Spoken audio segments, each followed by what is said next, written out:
जो आंदोलन 132 साल से लगातार दुनिया का सबसे बड़ा आंदोलन, दुनिया का सबसे लंबा आंदोलन, राम मंदिर से बड़ा आंदोलन।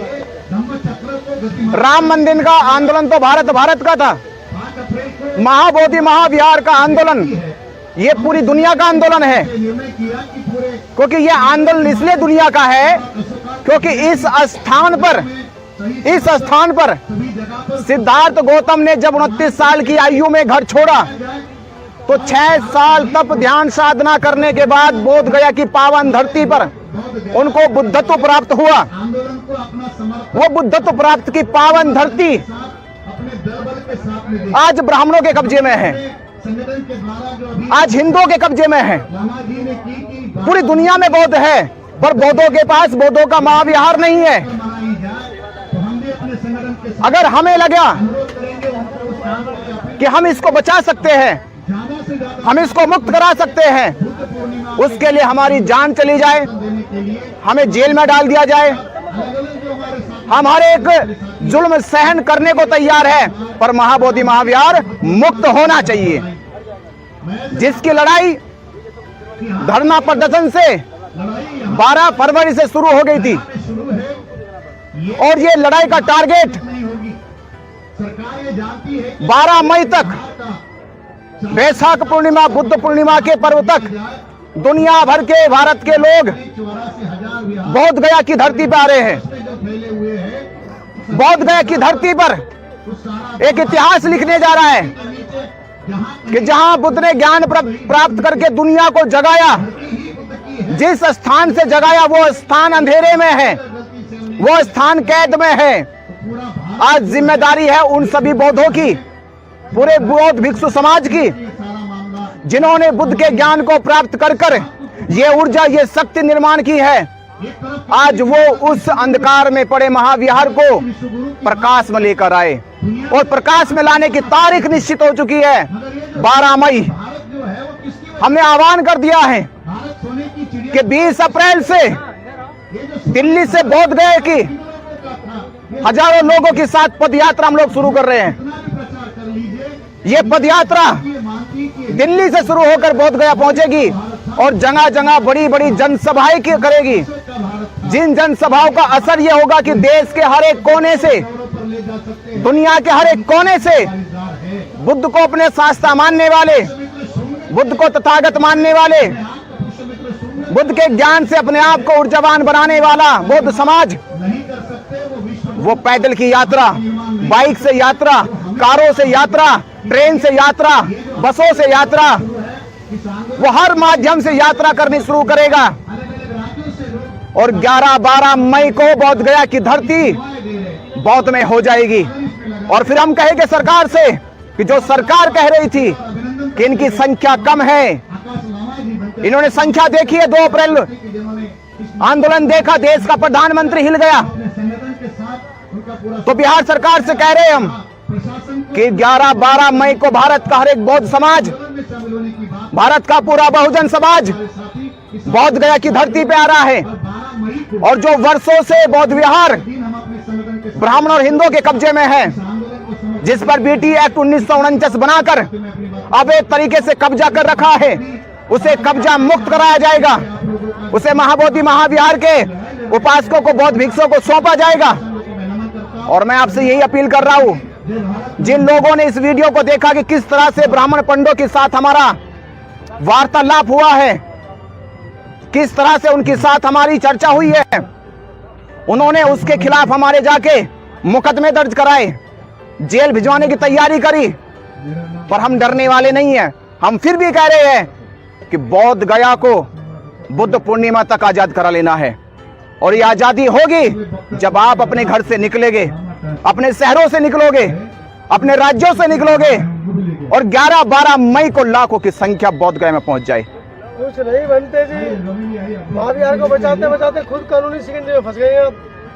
ये छोटे बड़े शिकंजे महाबोधि महाविहार के आंदोलन को और गति देंगे और शक्ति देंगे। आप देखिए, कल एक आप थे, समता आवाज खड़ी थी, बस समता आवाज ने दिखाया, धाकड़ टीवी ने दिखाया ढाकर टीवी की आवाज, जहां 2 चैनल की आवाज थी, आज आवाज देखो कितनी हो गई है। ये आंदोलन कम होने वाला नहीं है, ये जेल में जाकर आंदोलन रुकने वाला नहीं है, बल्कि बढ़ने वाला है। और बाबा साहब अम्बेडकर जी कहते थे कि आजादी की लड़ाई, हक की लड़ाई कुर्बानी मांगती है। आप एक कुर्बानी दोगे, 1 लाख लोग तैयार आ जाएंगे।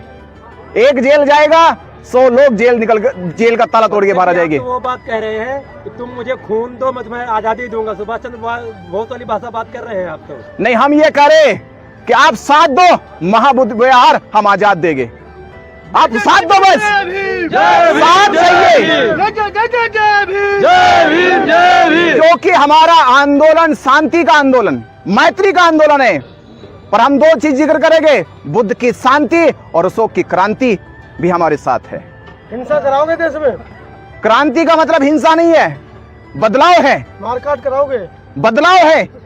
अरे हिंसा तो वो लोग करते हैं जिनको खतरा है, जो भयभीत है, जिनके पास लड़ने की कोई ताकत नहीं है। हमारे पास तो ताकत है, हमारे पास तो बुद्ध है, हमारे पास तो बाबा साहब अम्बेडकर है। अरे बाबा साहब अम्बेडकर ने बिना किसी का रक्त बहे पूरे देश को बदल दिया, पूरे देश का संविधान बदल दिया, पूरे भारत को एक नई चेतना दे दी। हम उनके बच्चे हैं, उनके पुत्र हैं। तो मैं कहूंगा ये क्रांति का दौर है, और क्रांति के दौर में परिवर्तन होगा, महाबोधि महाविहार मुक्त होगा। नहीं करेंगे ब्राह्मण, ब्राह्मण अगर नहीं करेंगे तो ब्राह्मण को खदेड़ दिया जाएगा। 4 कदम आगे की सोचता है। देखो, ब्राह्मण हमसे 4 सोचे या 6 सोचे, पर जब बदलाव होता है तो सारी सोचना विचारना धरा का धरा रह जाता है। जब बनते जी एक बात और कही जाती है कि जब भगवान बुद्ध ने पहली धम्म देशना की थी 5 भिक्षुओं को, जब उन्होंने दिया थी सारनाथ में, वो 5 ब्राह्मण थे। ये केवल तथाकथित लोगों ने शास्त्रों में लिखा, ये उन लोगों ने लिखा जो लोग खुद ब्राह्मण थे। क्योंकि जब बुद्ध के धम्म का शास्त्र लिखा गया, अनुवाद किया गया, तो अनुवाद करते समय लिखने वाले लोग ब्राह्मण थे, इसलिए उन्होंने जिक्र करा। क्योंकि हमने देखा कि हमारे भारत के साहित्यों में, शिक्षा के क्षेत्र में पहले ये लिखा गया, गरीब ब्राह्मण, विद्वान ब्राह्मण, चतुर ब्राह्मण, होशियार ब्राह्मण, तो बुद्ध के शिष्य भी ब्राह्मण। अरे ब्राह्मणों को से बुद्ध की शिक्षा का मतलब नहीं, वो सब श्रावक हैं। तो बंदे जी एक सवाल मेरा रहेगा कि भगवान बुद्ध ने ब्राह्मणों के गुण क्या बताए हैं? देखिए, तथागत बुद्ध कहते हैं कि मेरी नजर में वो श्रेष्ठ है। वो ब्राह्मण भी कहते हैं, पंडित भी कहते हैं, महापंडित भी कह रहे, महाविद्वान भी कहते हैं कि उसके पास 3 गुण होने चाहिए। 3 गुणों का धनी होना व्यक्ति ही श्रेष्ठ भिक्षु है, श्रेष्ठ ब्राह्मण है, श्रेष्ठ वो पंडित है। वो 3 गुण क्या है? पहला गुण है वह चरित्रवान होना चाहिए, उसके चरित्र की खुशबू उतनी होनी चाहिए कि वह दुनिया को प्रभावित कर सके। दूसरा गुण बताया बुद्ध ने कि दूसरा गुण उसके पास सत्यम ज्ञान होना चाहिए।